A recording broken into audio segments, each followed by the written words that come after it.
വലിയ അതിപരിശുദ്ധമായ നാമത്തിന് നന്ദിയോടെ സ്തോത്രം ചെയ്യുന്നു. അനുഗ്രഹീതമായ പകൽക്കാലം കർത്താവ് തന്ന തിരുവെഴുത്തുമായി നിങ്ങളുടെ മധ്യ ആയിരിക്കാൻ ദൈവം തന്ന വിലപ്പെട്ട ഭാഗ്യത്തിന് സ്തോത്രം ചെയ്യുന്നു. ഇന്നത്തെ ചിന്തയ്ക്കായി കർത്താവ് തന്ന തിരുവെഴുത്ത് ലൂക്കോസിന്റെ സുവിശേഷം 7-ാം അധ്യായം 13, 14, 15 വാക്യം. ഹല്ലേലൂയ. അവൻ അടുത്ത് ചെന്നു മഞ്ചൽ തൊട്ടു, ചുമക്കുന്നവർ നിന്നു, ബാല്യക്കാരായി എഴുന്നേൽക്കായി എന്ന് ഞാൻ നിന്നോട് പറയുന്നു എന്നവൻ പറഞ്ഞു. ദൈവത്തിന് സ്തോത്രം. ഹല്ലേലൂയ. ഇവിടെ ഇതിന്റെ പശ്ചാത്തലം നാം നോക്കുമ്പോൾ ഹല്ലേലൂയ, നയീൻ എന്ന പട്ടണത്തിലെ ഹല്ലേലൂയ വിധവയുടെ ഏകജാതനായ മകൻ മരിച്ചുപോയി എന്ന് ആമേൻ തിരുവെഴുത്തിൽ വായിക്കുവാൻ ഹല്ലേലൂയ കഴിയുന്നുണ്ട്. എന്നാൽ ആ മരിച്ച മകന് വേണ്ടി ഹല്ലേലൂയ നിലവിളിക്കുന്ന ഒരു മാതാവിനെ കുറിച്ച് അവിടെ കാണുവാൻ കഴിയുന്നു. ആമേൻ. യേശു കവർന്നവും വിട്ട് നയീൻ എന്ന പട്ടണത്തിൽ വരുമ്പോൾ ഒരമ്മയുടെ മരിച്ചുപോയ മകനെ ഹല്ലേലൂയ മകനുമായി മഞ്ചൽ മുൻപോട്ട് വരുന്നത് യേശു കാണുവാൻ ഇടയായി എന്ന തിരുവെഴുത്തിൽ കാണുന്നു. ഹല്ലേലൂയ.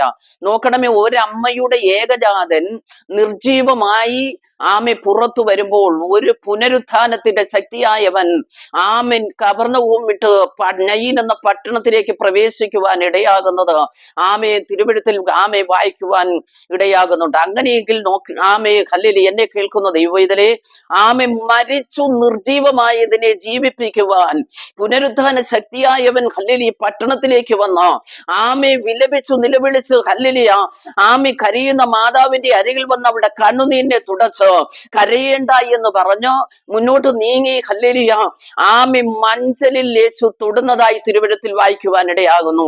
അങ്ങനെയെങ്കിൽ നാളുകളായി നീ പ്രാർത്ഥിച്ച് നിർജീവമായി ജീവനില്ലാതെ എത്ര പ്രാർത്ഥിച്ചിട്ടും വിടുതലില്ല എന്ന് പറഞ്ഞു നീ ഭാരപ്പെട്ടു ഞരങ്ങുന്ന വിഷയങ്ങളുടെ നടുവിൽ യേശു ഇന്നു പകൽക്കാലം അതിന്മേൽ ദൈവത്തിന്റെ കരം ചലിക്കാൻ പോകുന്നെന്ന് ഞാൻ ദൈവത്തിന്റെ ആത്മാവിൽ ആലോചന കൈമാറുകയാ.